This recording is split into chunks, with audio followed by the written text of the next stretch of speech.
자, 우리의 하나님 말씀 레위기 26장 11절 12절. 오늘 우리 제목은 우리의 모든 것을 소유하고 싶어 하시는 하나님. 우리의 모든 것을 소유하고 싶어 하시는 하나님. 조금 더 이 마이크를 켜주세요.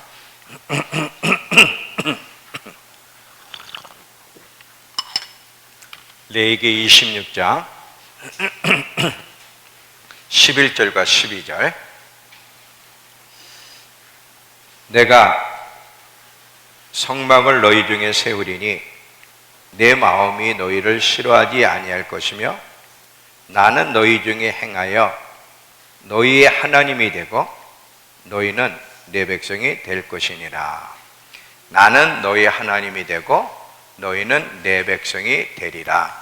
이 말이 무슨 뜻인지 결론으로 얘기하면 나는 너희를 소유하고 싶다는 거예요. 너희는 내 것이라는 거죠. 자, 이 말씀을 함께 나누도록 하겠습니다. 잘못된 지식 위에, 잘못된 기초 위에 집을 지으면 그것은 마치 모래 위에 집을 지은 것과 똑같아서 반드시 무너져요. 그런데 진리 위에, 예수 위에, 말씀 위에 집을 짓게 되면 반석 위에 집을 진 사람이기 때문에 어떤 상황 속에서도 하나님의 보호가 있고 하나님의 인도하심이 있어요. 자, 예를 들면 여러분 지금 제가 예레미야서를 한 장 한 장 좀 읽으면서 묵상하며 나가는데 여러분 예레미야서를 읽어보세요. 하나님이 예레미야 선지자에게, 이스라엘 백성에게 이미 오래전부터 선지자를 통해 얘기했죠. 너희가 내 말에 순종하면 내가 너희와 함께 할 거다. 그리고 이방인들이 너를 추돌아와도 내가 너희를 그 이방인들을 물리칠 것이고 너희를 당할 자가 없을 것이라 계속 얘기해요. 근데 너희가 내 말에 순종하지 않으면 반대 현상이 일어난다는 거예요. 그렇게 경고했는데도 이스라엘 백성들이 하나님 말씀에 순종하지 않죠. 그래서 이제 예레미야 선지자가 이제 바빌론이 너희를 치러 올 거다 그랬어요. 너희를 치러 오는데 항복해라. 그리고 잘 끌려가서 거기에 잘 있어라. 그리고 그 나라를 위해 복을 빌고 너희가 다시 하나님께 마음을 돌이키면 하나님이 그곳에서 너희를 평안히 있게 할 거다 그랬어요. 근데 반대로 다른 선지자들 나머지 전부 다, 하나니아 선지자가 대표적인 사람인데 그 사람은 반대로 얘기했어요.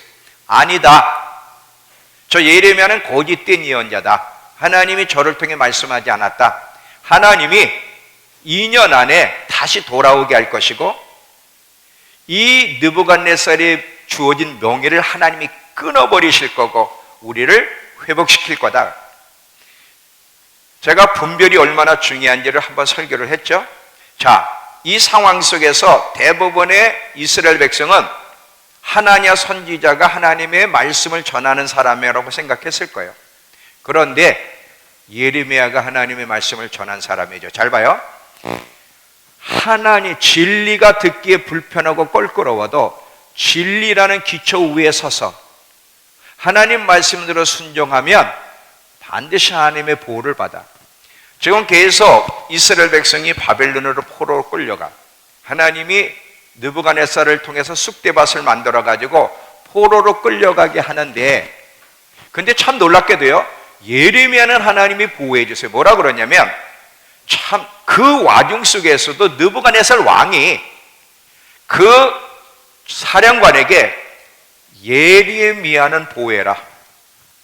예레미야 하나님의 선지자를 잘 선대하라고 그 와중 속에 챙길 때 그 사령관이 예레미야를 불러요. 너희 하나님이 너를 통해 예언한 대로 너희 지금 백성은 쑥대밭이 됐어. 근데 하나님이 너는 잘 선대하라고 우리 왕이 얘기했으니까 네가 선택해라. 너 여기 있을래? 바벨론으로 갈래? 어디 있든 내가 너를 후대에 선대하리라. 잘 봐요. 하나님의 말씀이라는 기초 위에 서서 걸어가지 않은 이스라엘 백성은 쑥대밭이 됐어요. 근데 그 와중 속에서도 예레미야는 백성이 고통당할 때 함께 고통스러운 상황도 맞이했지만 하나님의 보호가 계속해서 있었다는 것을 보게 돼요. 나중에 또 이 느부갓네살 왕이 이제 다 포로로 끌려가고 남은 자들이 있었어요.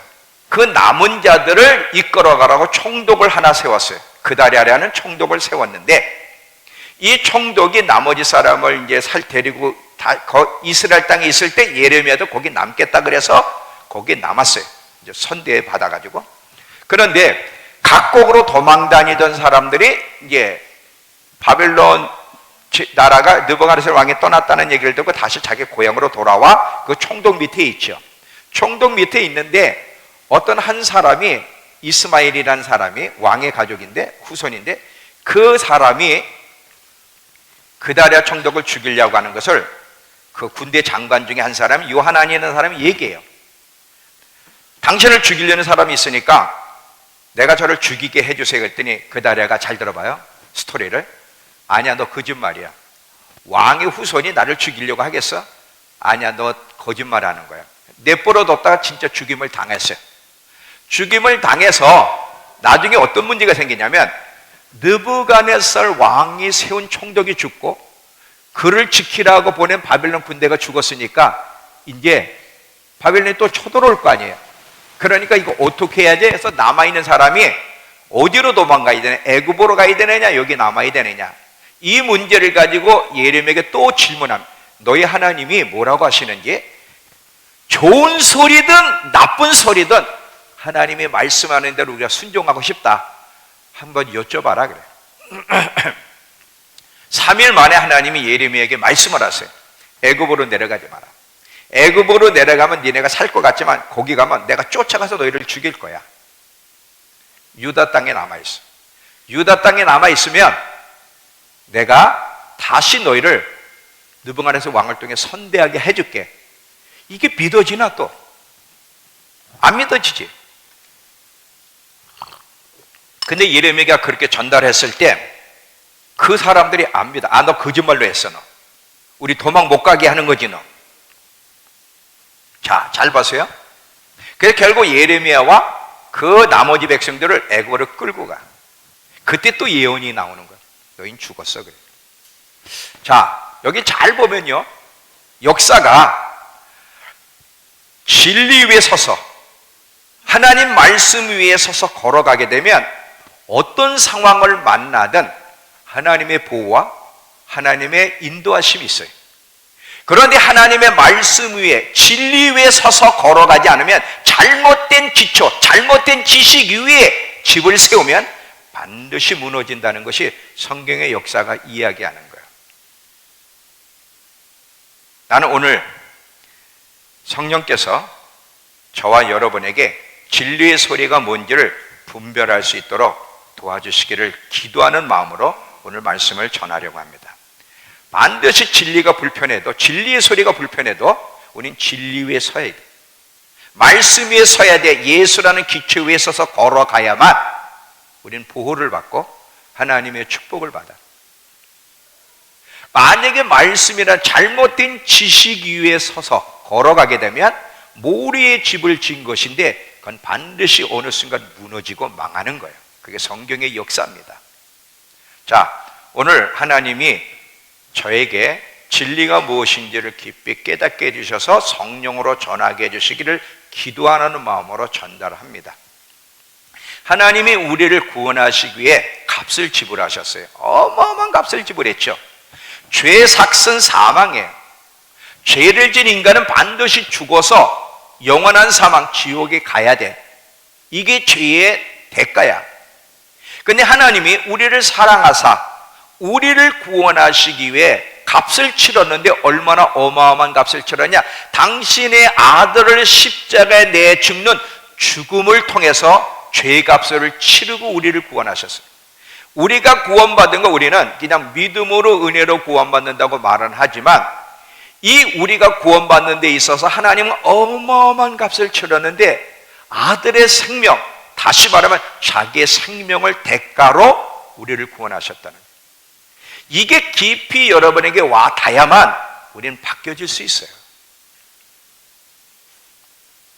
분명한 사실은 우리가 정말 죄인이고 소망이 없는데 하나님이 우리를 사랑하시고 구원하고 싶으셔서 그 아들을 죽게 하셨다는 이 사실, 나는 소망이 없는 자지만 예수를 붙잡고 예수를 의지하고 예수님 안에 들어가게 되면 내게 구원이 주어진다는 사실을 분명히 믿고 이 주님이 이뤄놓으신 의를 받아들이게 되면 분명히 우리가 구원을 받습니다. 그런데 이거로 끝나는 것이 아니라는 것 사실. 그러면 구원을 받았다고 제가 얘기했는데 근데 이것으로 끝나는 게 아니라 그러면 여러분이 이런 질문할 거예요. 그러면 구원에 뭘 더해야 되는 게 있습니까? 그런 뜻이 아니에요. 오해하지 말고 잘 들어보세요.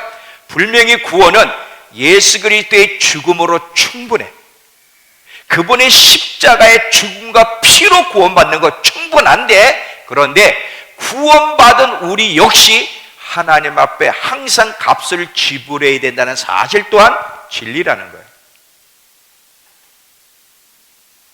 자, 잘 들어보세요. 여러분 이해를 해야 돼요. 하나님께서 아들의 피값을 우리를 샀다는 걸 기억하세요. 우리는 지금 무슨 생각을 하냐면 예수님이 십자가에 죽으심으로 우리가 구원받아서, 자, 그런데 하나님이 그 아들 예수 그리스도의 죽음, 이 피값으로 그냥 우리를 구원시켰다고만 그러는데 사셨다는 거예요. 마치 노예시장에서 노예를 값을 지불하고 사듯이 아들의 피값으로 우리를 하나님의 것으로 샀다는 거예요. 당신의 것으로 삼으시려고. 이게 중요한 거예요. 이걸 놓쳐버리면 안 되는 거야. 이게 더 핵심인데.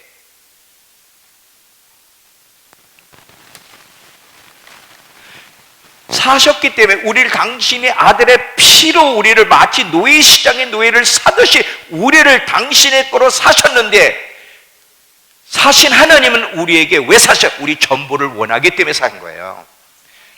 전적인 소유로 삼으시려고. 너는 내 거야, 내가 샀어, 이런 뜻이에요. 그러니까 하나님이 우리에게서 전부를 요구하시는 것이 합당합니까? 부당합니까? 합당하죠. 샀는데 노예로 우리를, 마치 노예시장에서 사듯이 우리를 샀단 말이에요. 당신의 것으로 삼으시려고. 그러므로 우리의 마음, 우리의 물질, 우리의 시간, 우리의 재능, 복음 전하는 일에 우리는 헌신해야 돼. 우리의 것을 다 드려야 돼. 이런 자가 하나님이 보시기에 합당한 자고, 이런 자가 천국을 소유할 수 있는 자격이 있는 거예요. 그냥 나는 여전히 내 거야, 하나님하고 관계가 없어, 그냥 예수를 믿는다고만 구원해 주시니까 난 구원만 받고 싶어, 이거 없어요. 이런 사람 천국을 소유할 자격이 없어요. 한마디로 하나님은 우리가 하나님께 올인하길, 고만 머뭇머뭇거리라는 거예요. 올인해야 된다는 거. 왜? 내가 그것 때문에 너희를 구원했거든. 자, 천국은 그렇게 쉽게 얻을 수 있는 게 아니라는 것을 성경은 계속 여러 각도로 얘기하면서 하나님이 우리에게 전부를 요구하신다는 것을 한번 보겠습니다. 먼저 마태복음 11장 12절, 뭐 많이 본 얘기지만 다시 한번 말씀을 또 볼게요. 마태복음 11장 12절.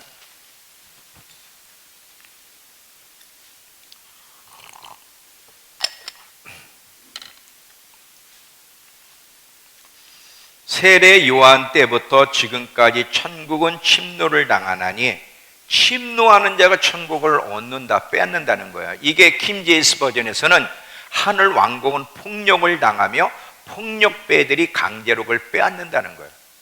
그러니까 천국은요, 침노하는 자가 얻는 거지, 그런 침노에 자기를 내드리고 헌신하지 않는 자가 천국을 얻는 게 아니에요. 마태복음 13장 44절. 마태복음 13장 44절.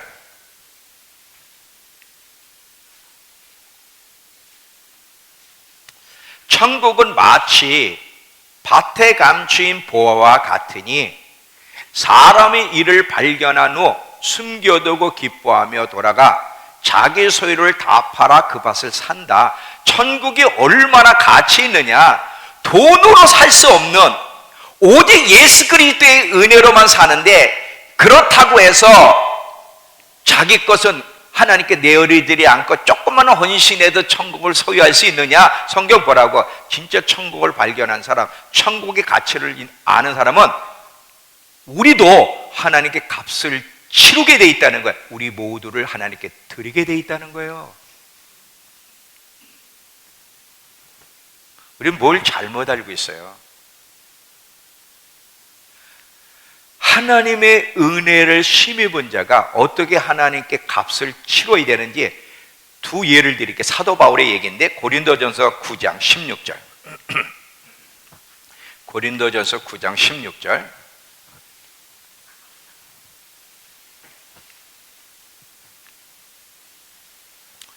고린도전서 9장 16절.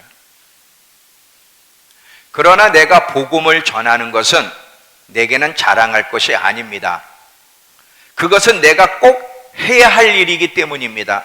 여러분 성경을 읽으시고요. 저는 내가 복음을 전하지 않는다면 내게 화가 미칠 것이기 때문입니다. 그러나 내가 자원의 이 일을 행한다면 내게 상이 있을 것입니다. 그러나 내가 자원해서 하지 않는다 할지라도 내게는 직무로 맡겨진 일, 이게 무슨 말이냐? 엄숙하게 맡겨진 명령, 사명이라는 거예요. 즐겁지 않지만 왜 이 복음 전하는 일에 값을 치르고 목숨을 내놓고 헌신해야 돼? 하나님의 명령이기 때문에. 하나님의 명령이기 때문에. 안 하면 어떻게 된다?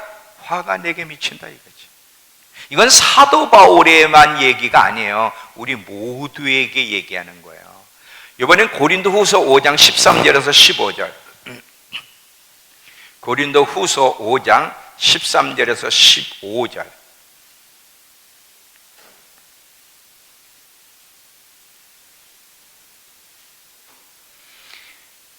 우리가 만일 미쳤어도 하나님을 위해 미친 것이고, 이런 뜻이죠. 정신이 온전하여도 너희를 위한 것이니 그리스도의 사랑이 우리를 강권 압박한다는 거예요. 어떻게 살도록 압박하느냐?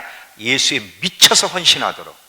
우리가 생각하건대 한 사람이 모든 사람을 대신하여 죽었은즉 모든 사람이 죽은 것이라. 그가 모든 사람을 대신하여 죽으심은 살아있는 자들, 우리죠. 살아있는 자들로 하여금 다시는 그들 자신을 위하여 살지 않고 오직 그들을 대신하여 죽었다가 다시 살아나신 이를 위해 살게 헌신하게 하기 위하여 그분이 죽었다가 살아나셨다는 거예요. 그분의 그 십자가의 사랑이 우리를 압박한다는 거예요. 헌신하도록. 여러분, 하나님이 어마어마한 값을 통해서 우리에게 구원을 주셨어요. 구원받은 우리도 하나님 앞에 값을 치러야 돼. 하나님 우리의 전부를 소유하고 싶어 한다는 거 잊지 마세요. 그게 복음이에요.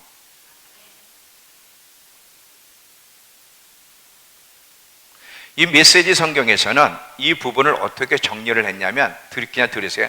우리의 삶의 모든 일의 처음과 끝을 결정하시는 것은 하나님의 사랑에 결정하는 거예요. 내가 결정하는 게 아니야. 나 이렇게 살아야지, 나 이렇게 해야지가 아니라 처음부터 끝까지 우리의 삶을 결정하는 것은 오직 그분의 사랑만이 우리를 이끌어 간다는 거예요. 성경에서 가르치는 내용과 우리가 알고 있는 내용이 얼마나 많이 다릅니까? 믿음으로 구원받는다는 말이 무슨 뜻인지, 믿는다는 게 무엇인지를 알려면 야고보서 2장과 히브리서 11장을 읽어보면, 자, 믿음으로 구원받은 사람들이 도대체 어떻게 믿음을 반응했는지 히브리서 11장을 보라는 거야. 한 예, 히브리서 11장 24절에서 26절을 보세요. 자, 이 모세의 얘기인데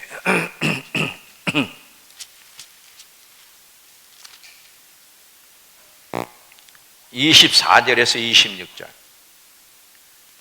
믿음으로 모세는 장성하여 바로의 공주의 아들이라 칭함받기를 거절하고 도리어 하나님 백성과 함께 고난받기를 잠시 죄악의 낙을 누리는 것보다 더 좋아하고 그리스도를 위해 받는 수모를 애굽의 모든 보화보다 더 큰 재물로 여겼으니 이 어마어마한 값을 하나님께 치른 이유가 뭐예요? 자기를 완전히 내드렸잖아요. 이는 상 주시는 것을 바라봅니다. 영원한 세계 속에 주어질 상, 더 좋은 부활. 여러분, 하나님이 어마어마한 값을 통해서 우리를 구원해 주셨어요. 값없이 받았어요. 이제 됐어, 이게 아니라 그 어마어마한 값을 치러서 구원받은 우리 역시 하나님 앞에 우리를 내어드리기를 원하신다는 거 잊지 마세요.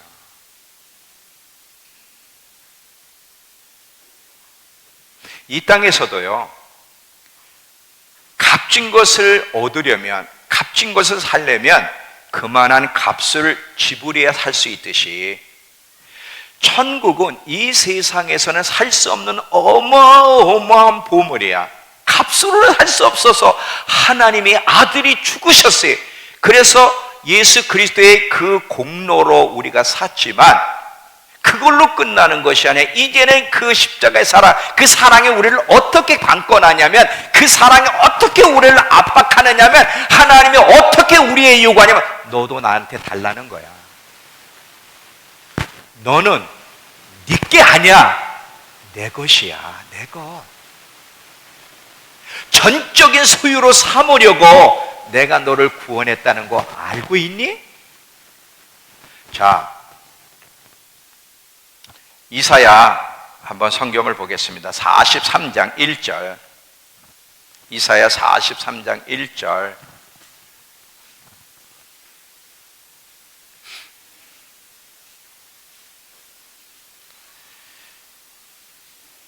야곱아, 너를 창조하신 여호와께서 지금 말씀하시느니라. 이스라엘아, 너를 지으신 이가 말씀하시느니라. 너는 두려워하지 말라. 내가 너를 구속하였고 너를 지명하여 불렀나니 너는 내 것이야. 너는 네 거가 아니야. 착각하지 마라. 너는 내 것이, 내 것 삼으려고 내가 너를 구속하였고 너를 불렀어. 왜 우리 인생에 그렇게 하나님의 보호를 못 받고 여러 가지 많은 은혜를 힘입지 못해? 아까 그랬잖아요. 예레미야가 바벨론의 공격을 받고 끌려가는 상황 속에서도 어떻게 그 이방 왕으로 선대를 받게 했을까? 그는 하나님을 쫓아갔잖아요. 진리를 따라서 온전한 헌신 속에 걸어갔기 때문에 하나님의 보호가 있었던 거예요. 지금도 마찬가지. 여러분, 나는 내 게가 아니구나, 나는 하나님의 것인, 오늘 이제 저녁에 설교할 겁니다. 우리의 전부를 하나님의 소유로 삼게, 하나님이 우리를 소유할 수 있도록 내어드린 자에게 하나님이 주시는 복 중에 하나가 뭔지 아세요? 친구로 삼는다는 거예요. 그건 이제 제가 저녁에 얘기할 겁니다. 친구, 아무나, 우리 노래 친구 아무나 친구가 되는 게 아니에요. 친구에겐 조건이 있어요. 그리고 친구에게는 어마어마한 혜택이 있어요. 그건 이제 저녁에 때 제가 얘기할게요. 하나님 앞에 자기를 내어드린 예레미야, 다 포로로 끌려가고 다 무너질 그때에도 느부갓네살 왕으로 기억하게 해서 예레미야를 선대하게 하신 하나님. 하나님은요, 교회만 통치하는 게 아니라 이방 나라 누구든지 다 통치해요. 김정은이도 통치하고 히틀러도 통치하고 느부갓네살 보고 내 종이라 그래. 다 하나님의 통치 아래에 있는 거예요. 어떤 상황을 만나도 하나님의 보호를 받으려면 내가 전적인 하나님의 소유라는 걸 깨닫고, 나를 내어드릴 때, 값을 치르려고 할 때, 이 진리의 기초에 서서 걸어갈 때 하나님의 보호와 하나님의 함께 하심과 하나님의 공급하심과 하나님의 역사가 있는 거예요. 로마서 14장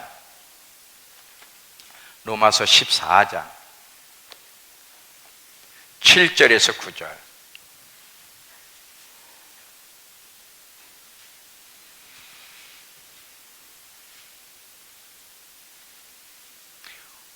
로마서 14장 7절에서 9절, 우리 중에 누구든지 자기를 위해 사는 자가 없고 자기를 위해 죽는 자도 없도다. 우리가 살아도 주를 위해 살고 죽어도 주를 위해 죽나니 그러므로 사나 죽으나 우리가 주의 것이로다.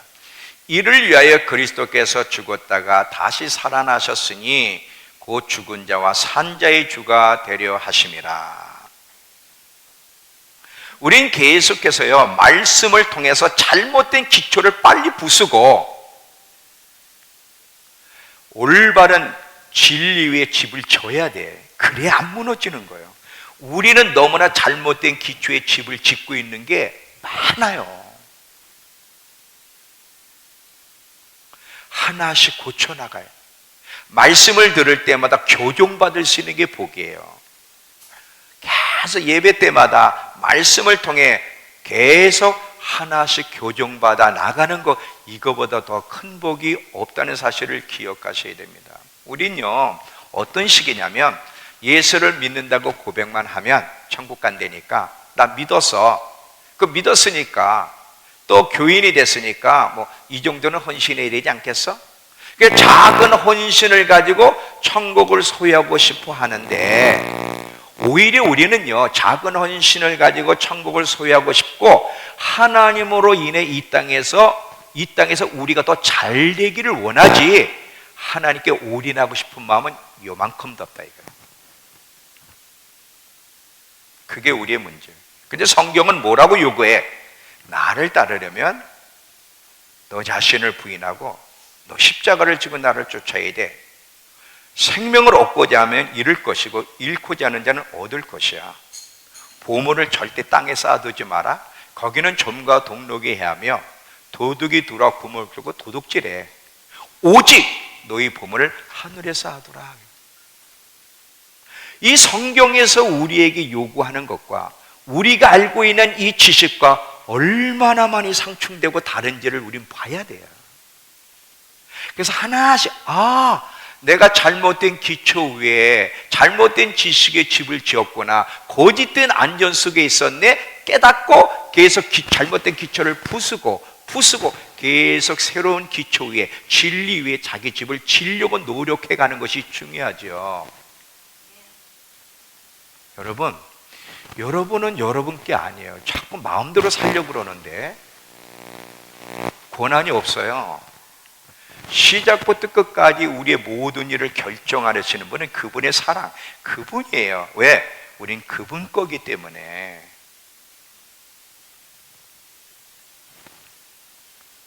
하나님은 우리의 적은 부분을 원하는 게 아니라 우리의 전부를 원하시고 전부를 갖고 싶어 하시는데, 전부를 가지지 않을 때 너무 마음이 안타까워하신다. 그러면 이런 얘기를 들으면 여러분은 딱 생각이 나는 게 있어요. 하나님 참 이기적이시네. 그거는 하나님이 누구신지, 그분의 사랑이 뭔지를 모를 때 나오는 소리예요. 자, 우리를 어떻게 구원하셨어요? 자기 아들을 내어줬어요. 이거보다 큰 대가가 있어요? 자기 아들을 내어줘서 우리를 구원하셨어요. 그리고 성령까지 우리에게 보내주셨어요. 아들의 피값으로 우리를 샀어. 왜? 전적인 소유 삼으려고 샀기 때문에 너는 내 것이야, 나는 너 전체를 갖고 싶어. 이건 당연한 요구란 말이지. 이기적이라고 하는 것은 복음이 뭔지를, 그 십자가의 사랑이 뭔지를 하나님이 어떤 분인지 모르는 사람들이 하는 소리예요. 이 땅에서도 여러분, 엄청난 누군가로부터 사랑을 딱 받게 되면 그 사람을 통해 자기를 내어주는 게 아까울까, 안 아까울까? 떨려서 말이 안 나오네.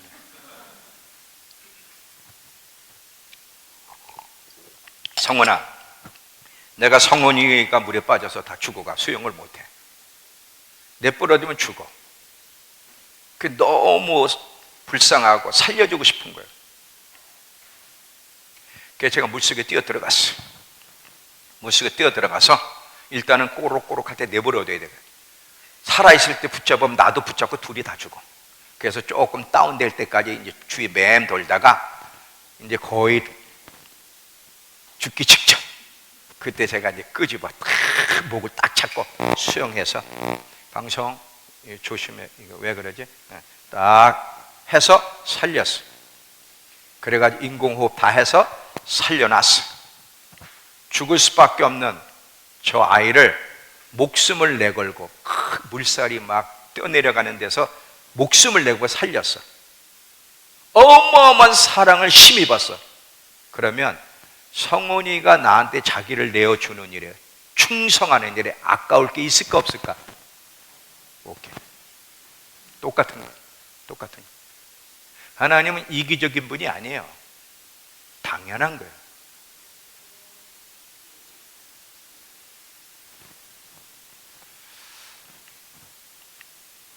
하나님이 우리를 구원하신 이유 계속 잊지 마세요. 단순한 구원 이상으로 전적인 소유로 삼기 위해서. 오늘 본문의 말씀, 자, 나는 너희 하나님이 되고 너희는 내 백성이 되리라. 이 말이 성경에 참 많이 나오는데, 계속해서 나는 너희 하나님이 되고 너희는 내 백성이 되리라, 그것 때문에 내가 너희를 애굽에서 건져낸 거야. 이 말씀이 무슨 뜻이에요? 지금 제가 다 설명했지만 잘 봐요. 나는 너희의 하나님이라는 게 뭐예요? 너희에게 있어서 최고의 만족의 대상, 사랑의 대상, 극상의 가치는 나고, 너희는 내 백성, 너희는 내 거, 내 소유야. 내가 너희를 소유 삼고 너희에게 최고의 가치 있는 분이 되기 위하여 너희를 애굽에서 꺼집어낸 거야. 이해가 되세요? 이게 복음이에요.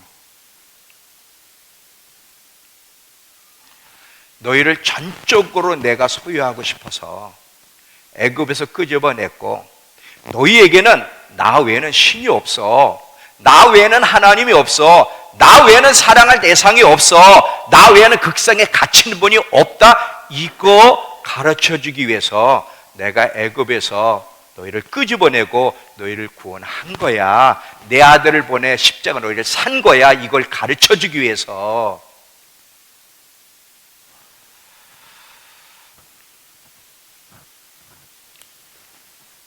이게 복음인데 우린 이 복음을 거의 들어본 적이 없어요. 그냥 예수 믿으면 천국, 예수 믿고 천국 가게 됐으니까 봉사 정도 해야 되지 않겠어? 그리고 여전히 하나님을 이용해서, 의도적이진 않지만 이 땅에서 잘 되는 거에만 초점 맞추고 이만큼은 신앙, 올인하려고 하질 않아. 성경 다른 부분에 보면요, 자, 또 보세요. 왜 전적인 소유가 합당하냐면 신랑과 신부, 남편과 아내 사이이기 때문에 그래요. 자, 그래서 하나님은 또 이스라엘 백성에게 나는 너의 남편이라는 거야.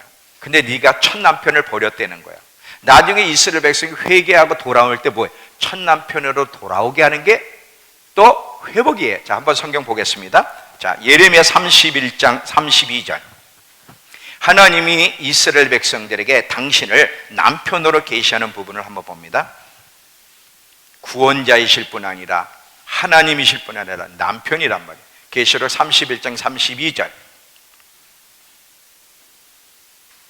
이 언약은 내가 그들 조상들 손을 잡고 애굽 땅에서 인도하여던 내던 날에 맺은 것과 같지 아니할 것은, 내가 그들의 남편이 되었어도 그들은 내 언약을 깨뜨렸음이라 여호와의 말씀이니라. 다시 새 언약을 맺는다는 거죠. 자, 여기 보면 하나님이 이스라엘 백성을 애굽에서 끄집어낸 것은 결혼하기 위해서라는 거예요. 남편, 아내가 관계를 맺기 위해서. 자, 예레미야 3장 14절. 예레미야 3장 14절.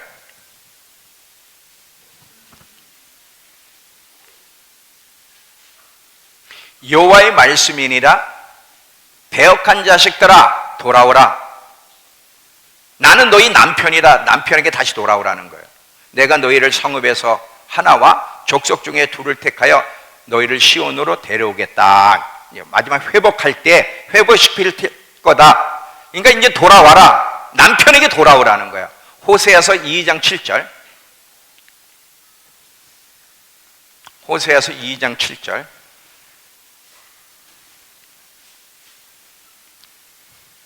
우리말 성경으로 읽을 테니까 여러분은 여러분 성경을 읽으세요. 호세아서 2장 7절 피셨죠? 몇 페이지냐? 성원아 몇 페이지 얘기해줘.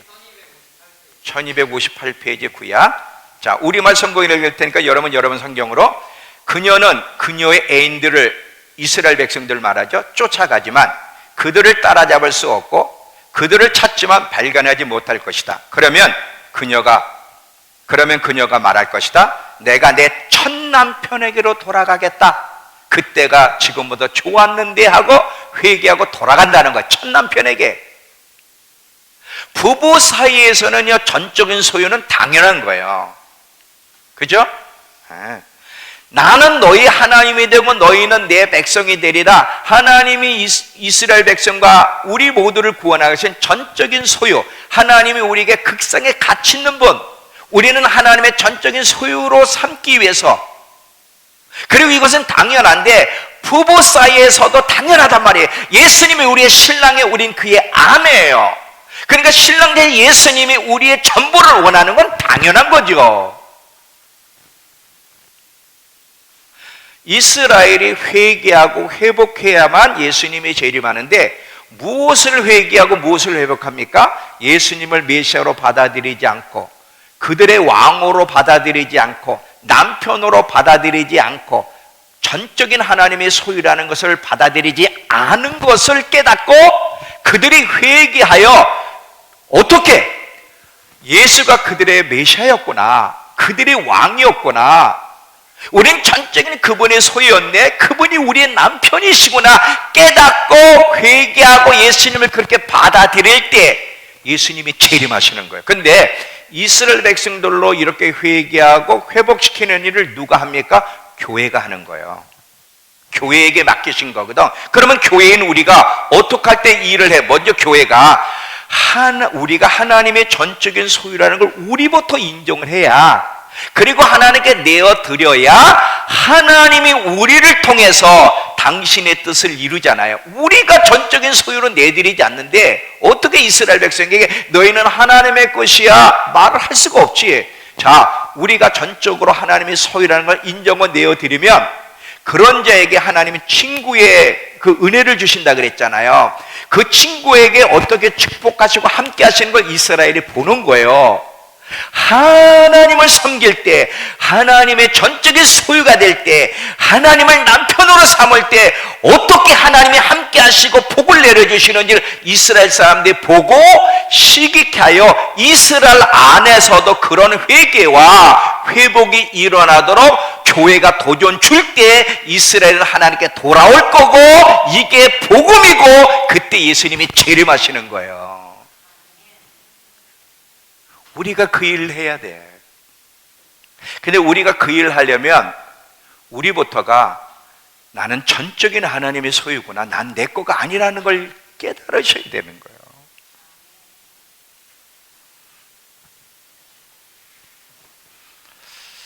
이해가 되시죠?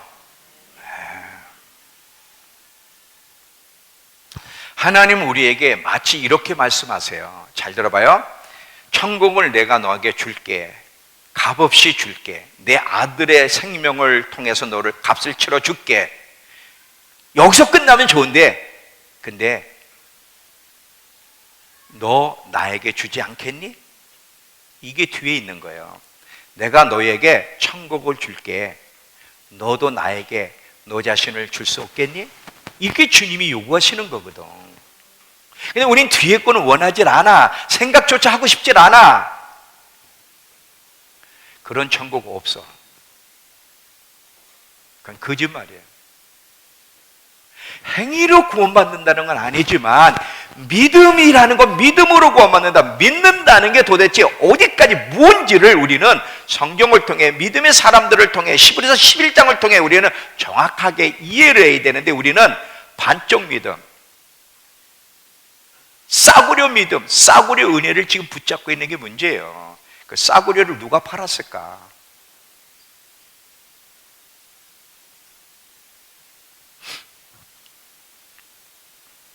진리가 무엇인지를 알고 자발적으로 모든 것을 하나님께 내어드릴 수 있어야 돼요. 하나님은 강압적으로는 안 하세요. 진리를 딱 전해요. 하나님의 뜻을 전하여 너희는 내 거야, 전적인 내 소유로 삼고 내가 너희의 극성에 갇히는 분이 되게 하기 위해서 너희를 구원했다. 자, 내 요구에 반응할 수 있겠니? 하나님은 우리에게 강압적으로 아니라 노크를 해. 그래, 자발적으로, 네 주님, 이제 나의 모든 것을 주님께 내어 드릴게요.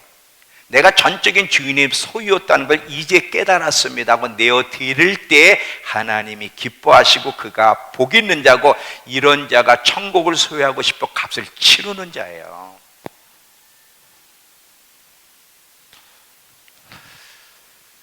이 땅에서도요, 가장 중요한 것에 돈을 투자해서 돈을 많이 번 사람을 성공한 자라고 이야기합니다. 어디다가 인생을 투자할 것이냐, 어디다 값을 치를 것이냐 중요해요. 이 땅에서도요, 그 성공한 사람들 보면 미국에 무슨 아주 돈 많이 번 사람이 있대. 부동산으로 어마어마한 돈. 그러니까 어디다 그 사람들은 어디다가 집중해서 돈을 투자해야 될지 아는. 그래서 어마어마하게 돈을 번 사람. 그런 사람은 세계가 인정하잖아요. 참 훌륭하다고, 투자를 잘했다고. 하나님은요, 누구를 인정하시냐? 천국에 하나님께 투자하는 자가 귀한 자고요, 잘한 거고요, 이 사람이 성공한 거예요. 절대 너희 부활을 땅에서 하지 말라 그랬습니다. 사도 바울은요, 예수를 얻는 일에, 그분을 알아가고 그분을 얻는 일에 다 투자를 했어요. 잠언서 8장 34절 36절에 보면 누구든지 내게 들으며 내 문 곁에서 기다리며 문 밖에서 기다리는 자는 복이 있나니 대저 나를 얻는 자는, 나를 얻으려고 하는 자는 생명을 얻고 여호와께 은총을 입을 것이라. 나를 잃는 자는 자기 영혼을 해하는 자라. 나를 미워하는 자는 사망을 사랑하네. 예수를 얻기 위하여 자기를 다 투자할 수 있는 사람, 복 있는 사람, 이런 사람을 하나님이 귀하게 여기신다는 거예요.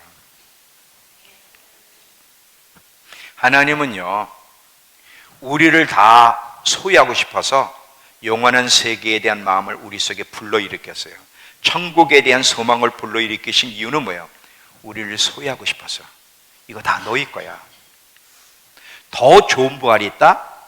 근데 이 더 좋은 부활이 이르려면 나한테 올인해야 돼. 난 시작부터 너를 나의 거 샀는데 네가 몰라서 그런 거야. 이제 더 이상 시간이 없어. 머뭇하지 말어. 내게 뛰어들어야 돼. 왜? 내가 곧 올 거니까.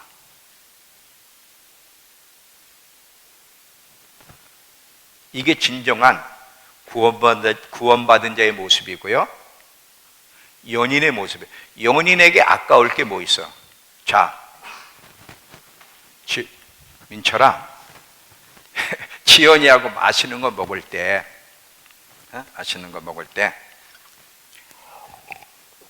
지연이는 통닭에 날개 쪽을 좋아해. 너는 날개 쪽을. 근데 이제 날개 쪽만 있는 게 살도 있잖아. 근데 너도 날개를 좋아하는데 지연이가 날개 쪽을 좋아해. 그럼 날개 쪽을 네가 먹겠니? 지연이를 주겠니?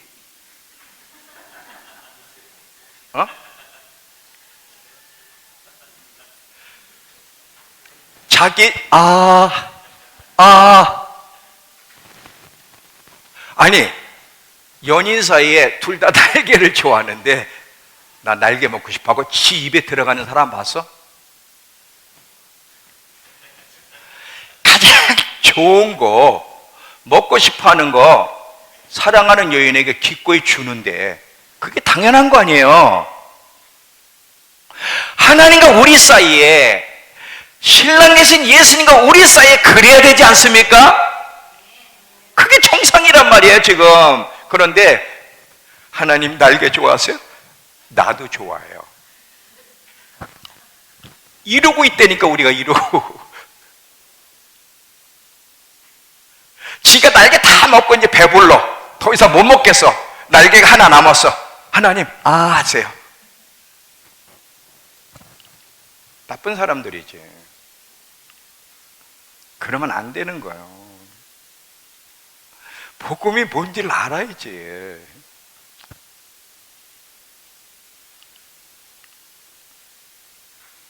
누가 이렇게 가르쳤어요? 누가 이런 사람을 만들어서 누가? 처음서부터 우린요 지금 단추를 잘못 꼈어요.